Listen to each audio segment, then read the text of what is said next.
News Extra time at KNEB, and brought to you by Intralinks. We welcome back to the microphones Barbara Martinson. We're going to visit a minute here about the Marty Stewart Legacy of the Plains benefit concert coming up a week from tomorrow.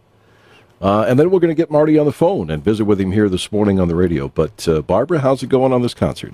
It's going great, Denny. And I'll tell you, the sponsors are very, very happy, and I want to talk mostly about our sponsors right now, because these are the people that have put up the money so we could bring Marty to Scottsbluff. And we have Regional West Medical Center, Wesco, and 21st Century Equipment. Those are the main sponsors. And then the lights and sound is Fremont Motors and Regional Radiation Oncology Care. And the concessions, all the food for the concessions, are furnished by Panhandle Co-op. And then we have something really exciting, I think. Last year, Steve Thrasher donated a guitar, and it was signed by our artist. Well, this year, he's donating another guitar, and Marty Stewart will sign it, and we're going to be auctioning that right before Marty comes on. Well, that'll be great. So, again, this is a week from the Thursday. It starts at 6, right? Right. It starts at 6 o'clock. Ben Treffer will be the opening act, and a lot of people know who Ben is. Mm-hmm. And then after Ben, we will have Jody Rosiska come on stage, and she'll talk a little bit about the joining of the two museums and the legacy of the Plains and what's going on. And then we'll auction off the guitar, and then Marty will perform. Yeah, bring out Marty Stewart. So should be a lot of fun. And again, it's a week from tomorrow. Tickets are where and how much? Tickets, the best thing to do, Platte Valley Companies has tickets, but the Farm and Ranch Museum, and the tickets are $25 for adults, and then children 6 to 12 are $10, and 5 and under are free. So this is really a family venue. And because it starts at 6 o'clock, the concessions are going to be sandwiches. There'll be sandwiches there, and nachos, and popcorn, and drinks, and, whatever you want. And because Panhandle Co-op is generous enough to donate everything we need for the concession stand, then all the money from that will go to the Legacy of the Plains. Okay. And all the money for the sale of the tickets goes to the Legacy of the Plains. Because you paid for the concert by the sponsors. Right. Exactly. Well, let's get Marty on the phone. If you want to join a group of over 1,400 employees working together to provide excellent service to our patients, visitors, and each other, check out Careers on the Regional West website. As one of our team members, you'll enjoy great benefits and competitive pay. We offer opportunities to care for patients either directly or in a support role. Click on our display ad on the regional news page on KNEB.com. We look forward to learning about you, your strengths, and how we might work together. Regional West, the best care, the best people, your best choice.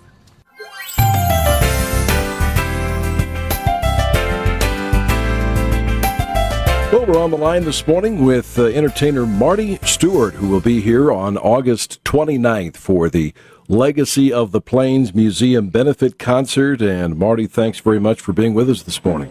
My pleasure, Dennis. Good to be on your show. Marty, what's going on? Where are you at right now?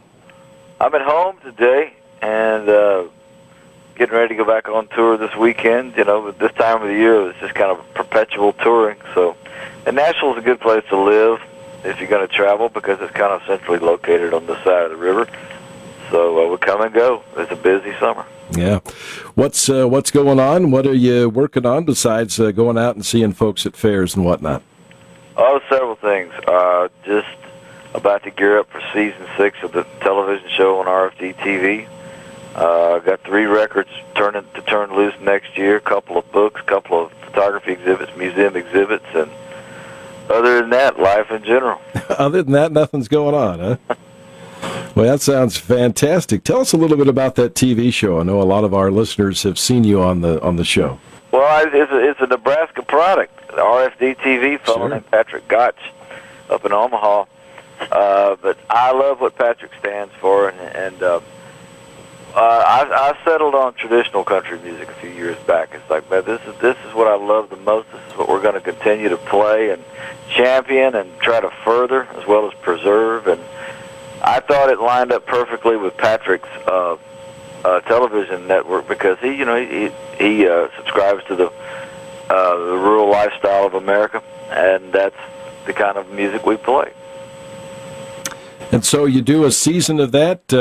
How long are you in production on that? Well, we go into production usually at the end of touring season. All the buses come home around Nashville, usually around the end of November, 1st of December. Things slow down, so it's a good time to catch everybody because all my buddies are coming in off the road, and they're still jonesing from the summer, and they don't want to quite quit for Christmas yet, so we can catch them on the downslope. But everybody. We work between the 1st of December and the 1st of January. We do 26 episodes in that amount of time. So it's a lot of work. It's very intense. I'm sure it is. Television is a whole other animal from being out live with an audience, isn't it? It is, and it's almost as tough as radio. The hardest work I ever did in my life, you'll relate to this, was have my own XM radio show. Radio is tough. It's hard work if you're putting it all together. It's demanding. It's there every day. Absolutely. Give us the elevator speech on the Marty Stewart story. You're born in Mississippi, right? Philadelphia, Mississippi. I had my first band when I was 9. Went on the road professionally when I was 12, and joined Lester Flatt at the Grand Ole Opry when I was 13. Worked with him till he passed away. Then I went to work with Johnny Cash and his band. From the time I was about 20 till 21, and for 5 or 6 years, and after that, I went out on my own, got a record deal, and started making records, and been working at it ever since. So there might be a little coincidence in working with Flats and Johnny Cash that you're in the traditional country music vein. Well, if you go down through my records, especially the ones I started making, and when I went out on my own, they were very progressive. At that time, for some reason, I always thought country music should be louder and prouder and rock it up. And, I explored all of that, and we had a lot of success doing those kind of recordings. I enjoyed it, but somewhere along the way, I woke up and went, this is neither fish nor fowl. As Tom Petty says, it started sounding like bad rock and roll with a fiddle. It was time to find the ground and start over. So the roots of country music, just returning to that, from whence I came and the people that raised me. It felt like going back home.